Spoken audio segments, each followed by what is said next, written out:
بسم الله الرحمن الرحيم اللهم صل على سيدنا محمد كما صليت على سيدنا إبراهيم وعلى سيدنا إبراهيم وبارك على سيدنا محمد وعلى سيدنا محمد كما باركت على سيدنا إبراهيم وعلى آل سيدنا إبراهيم إنك حميد مجيد.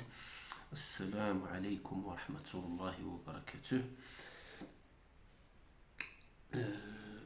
Nous nous étions arrêtés à la bataille de Tabouk, la sortie de Tabouk. Alors les musulmans revenus à Médine après leur fructueux séjour à Tabouk, ils ont été reçus chaleureusement par ceux qui sont restés à Médine, y compris les hypocrites. Il y a eu des versets de la sourate Tawbah qui sont clairs, qui étaient clairs sur la façon dont le prophète sallallahu alayhi wa sallam et les musulmans doivent se conduire depuis cette ghazwa de Tabout avec les hypocrites. Ceux-ci doivent être traités avec mépris et doivent se sentir à la marge de la société musulmane pour leur comportement obscur. Leur leader, Abdullah ibn Ubay ibn Salul, est décédé.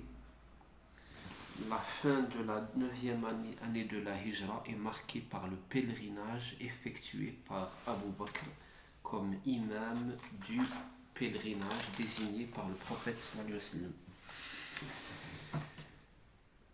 Alors, Abu Bakr radiyallahu anhu a accompli le pèlerinage et a déclaré l'interdiction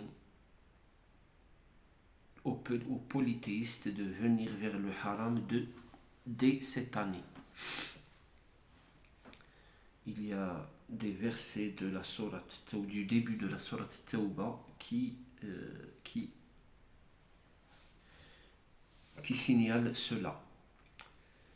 Alors, à la fin de la 10e année de la Hijra, le prophète sallallahu alayhi wa sallam a accompli le pèlerinage à la Mecque.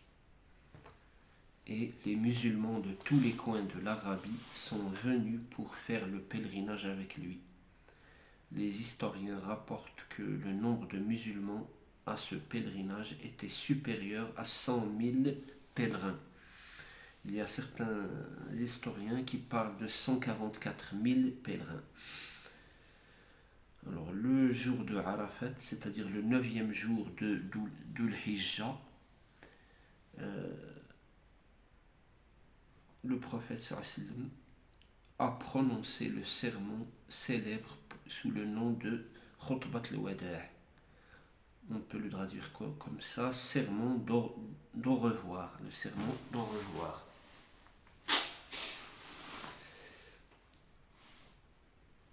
Alors après le pèlerinage, le prophète sallallahu alayhi wa sallam est revenu à Médine, où il a préparé une armée sous le commandement du compagnon Usama ibn Zayd pour aller combattre les Byzantins qui persécutaient les musulmans du nord de l'Arabie. Les Byzantins ont même exécuté certains des musulmans de cette région des frontières. Mais cette armée n'a pas quitté Médine durant la vie du prophète sallallahu alayhi wa sallam. Pendant ces jours-là où le prophète sallallahu alayhi wa sallam était occupé à préparer l'armée de Usama, il a senti un malaise, et ce malaise est devenu maladie, et sa santé inquiétait les compagnons. L'état de santé du prophète sallallahu alayhi wa sallam inquiétait les compagnons. Quelques jours plus tard, le prophète sallallahu alayhi wa sallam décéda à Médine dans la demeure de son épouse Aïcha radiyallahu anha. Ainsi se termine la vie du prophète sallallahu alayhi wa sallam.